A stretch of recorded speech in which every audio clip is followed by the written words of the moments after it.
Support for Radio Friends comes from La Brunerie Financial, where they work to ensure a lifetime of financial security for people from all walks of life, from investment services to retirement plans.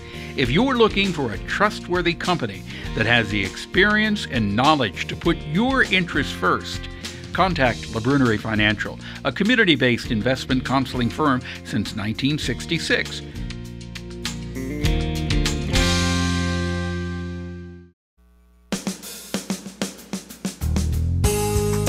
Good morning and welcome to Radio Friends on Monday, April the 12th. We've got Barbara Hoppe is with us today from the League of Women Voters, and Barbara's here to tell us about some of the special events that are coming up. Actually, you've got something tomorrow, right? Yes, right.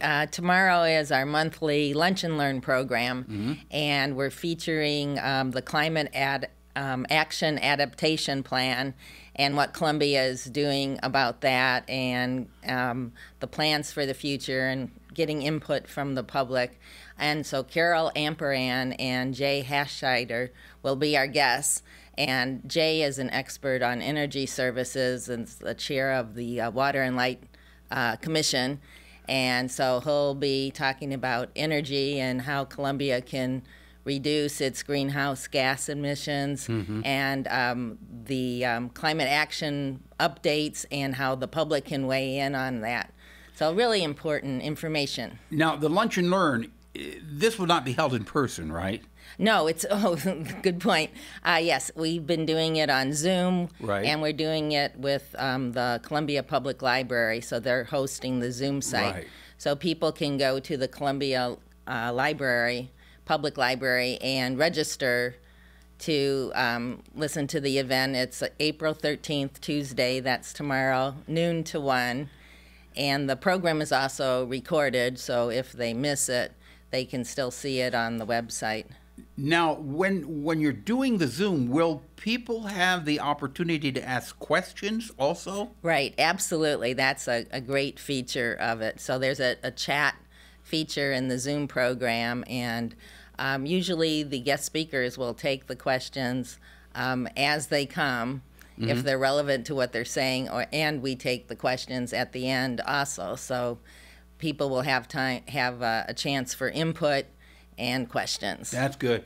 So Lunch and Learn, that'll be tomorrow. How do you sign up to for the Zoom program? Well, you can go to the League of Women Voters website to see the connection. That's lwvcbc.org, which stands for the League of Women Voters, Columbia Boone County.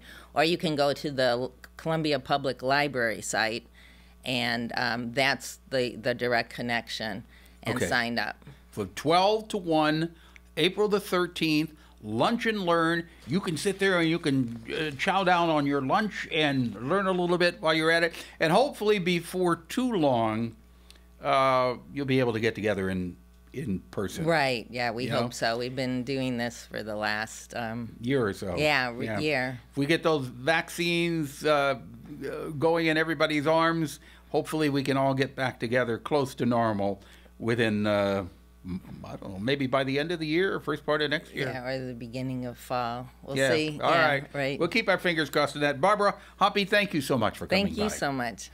Now I want to introduce you to Xiomara Cornejo. Welcome to Radio Friends. Hi, welcome. Thank you for having me. You're welcome. Did I pronounce your name right? Yes, you did. Yeah. Okay. Yeah. From El Salvador, right?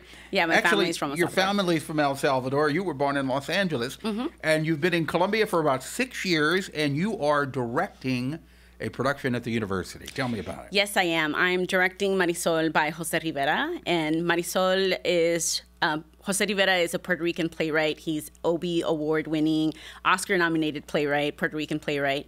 And Marisol is about a she-role's journey that takes place in an apocalyptic world. The central character is a woman named Marisol Perez from Puerto Rico, who lives in the Bronx in New York, and she works in Manhattan. and she gets a visit from her guardian angel that changes her life. And so she ends up wandering through the apocalypse, trying to survive on her own. And along the way, she encounters several eclectic characters that change her faith in humanity. And it does contain adult content and language and subject matter, but it's also incredibly poetic and hopeful and lyrical, and a fusion of magic and realistic situations, so magic realistic world. So how do you relate to directing a production like that? How do you get yourself in the right frame of mind? You obviously have to believe in what you are doing and in the subject matter. Right. Now, the guardian angel, tell me a little bit about her. Her or him or it. No, it's a beautiful Black woman guardian angel. And I think as a director, you definitely have to have a vision and believe in the goals and the themes that the playwright is trying to portray through the writing and the characters and the world that they've developed. And then you have to get a team on board, get your design team and production team, the actors, everyone involved in the production, because it takes a village to do theater, to see that vision, and then tap into everyone's skills and talents and how they perceive the story, how they identify with the characters, and then layer that on top of the vision. And then the director's vision becomes much stronger than you could imagine once you bring everyone on board. And there has to be a little bit of magic in there, doesn't it? And yes. And a lot of faith. A lot of faith, yeah, and that's a central theme in the play is faith.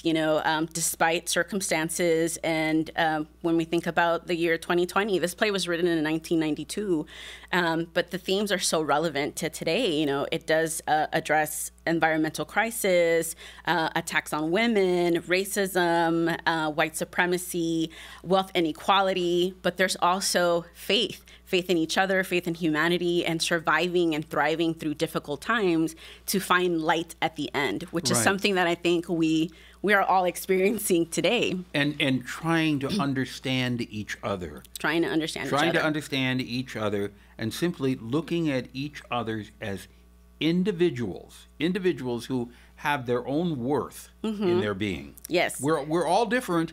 And that's good. And that's okay. But we're all the same too. Yeah, and I think that's something that is part of Marisol's journey that I think the audience members will really connect with and identify with, is seeing each other, right? Really seeing each other for the first time and having compassion towards one another and understanding where everyone is coming from and everyone's own journey, right? Their own survival and resilience that they come with. And so that's something that I think the audience will really connect with when they see the play, especially after the year that we've survived and are surviving through. Yeah. So this play is so timely, and which is part of the heartbreaking part, is that these things have not changed, but also that there's still so much faith in each other and so much work to be done that people have done. I appreciate visiting with you today. Thank you so much for having me. I hope you get to see the play. Yeah. So if people, when is it running? It's running from April 15th through April 23rd. So that's 9 performances. The first performance on the 15th is a live stream, so you'll see it live streamed from the Reinsberger Theater stage. The following is a video filmed performance of the theatrical experience. Go to theater, theatre.missouri.edu for all information. Yes, to get tickets. We hope that you enjoy the show. All right, thank you so much. Thank you so much for having me. You here. Bye-bye.